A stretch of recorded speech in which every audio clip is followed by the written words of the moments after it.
Samsung Galaxy S5 is one of the most hotly anticipated smartphones of the year and one of the most feature-packed devices on the planet.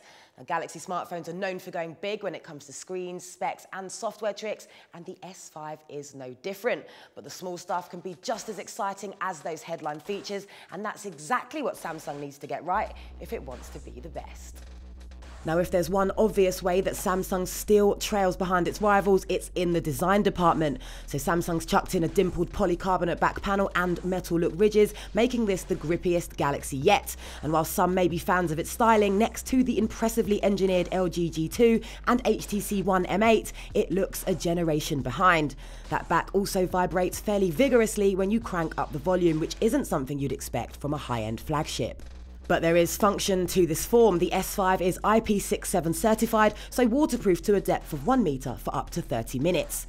Then there's that stunning 5.1-inch Full HD Super AMOLED display, which is bright, sharp, easy to read outdoors with wonderfully vibrant colours and excellent viewing angles.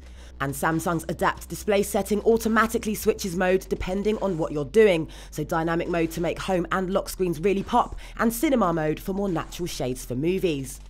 The S5 also impresses in the camera department with seriously quick autofocus, a 16-megapixel sensor that captures accurate colours, good contrast and masses of detail when used outdoors in good light, and an impressive live HDR mode. Indoor shots aren't as impressive, and in low light it's comfortably beaten by the night vision of the One M8 and G2, but zooming in on landscape shots looks good, and selective focus will come in handy, offering near, far and pan focus after you've taken the shot. Although unlike on the HTC, which has an added depth sensor, the mode has to be selected before you start snapping. The camera app itself has been simplified too, but Samsung's ditched its night mode altogether and suggests the new picture stabilization mode for low light shots. As for video, the S5 joins the Note 3 by being able to shoot 4K footage, which is smooth and looks as crisp as the screen you're viewing it on will allow, but in most cases, the excellent Full HD footage will do. The user-friendly TouchWiz UI looks great, with tweaked icons which look simple and fresh, and core apps such as the S Planner calendar are now a lot cleaner. Bloatware has been kept to a minimum too, so Samsung downloads and free subscriptions are now found in the Galaxy Essentials and Galaxy Gifts widgets. It's then up to you which you install and which you ignore. Now, using the S5 can feel a tad overwhelming. The settings menu, for example, is somewhat overstocked with options, but all the familiar Samsung innovations are here if you want them, including last year's motion gestures. The big addition, however, is My Magazine, a Flipboard-powered stream of images and links to news, providing a lively way to jump into the events of the day. And if you want to make the move to the S5 from an iOS or Android device, Samsung has made it really easy with Samsung Smart Switch.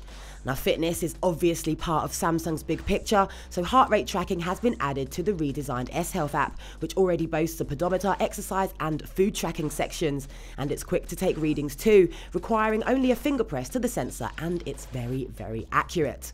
And there's more phone fondling to be done with its awesome fingerprint scanner. The implementation isn't as slick as Apple's, but you can use it to pay for Samsung apps, authorize PayPal transactions and access private files. And when it comes to speed, the S5 isn't quite as effortlessly fluid as the HTC One M8, but the extra grunt from Snapdragon's 2.5 GHz 801 processor and the 2 GB of RAM means moving through the UI is as lag-free as we've seen from a Samsung. Downloads are already ridiculously fast thanks to MIMO Wi-Fi, but things get even quicker with Samsung's Download Booster, which uses both Wi-Fi and 4G to increase download speeds.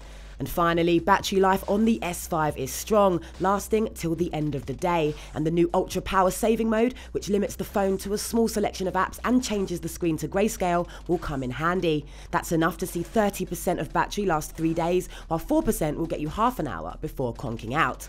That battery is also swappable, which is where you'll find the micro SD card slot for up to 128 GB of extra storage. So the S5 has plenty to boast about: a gorgeous screen, superb camera, multi-window functionality, fingerprint scanning, a tweaked build and much cleaner user interface.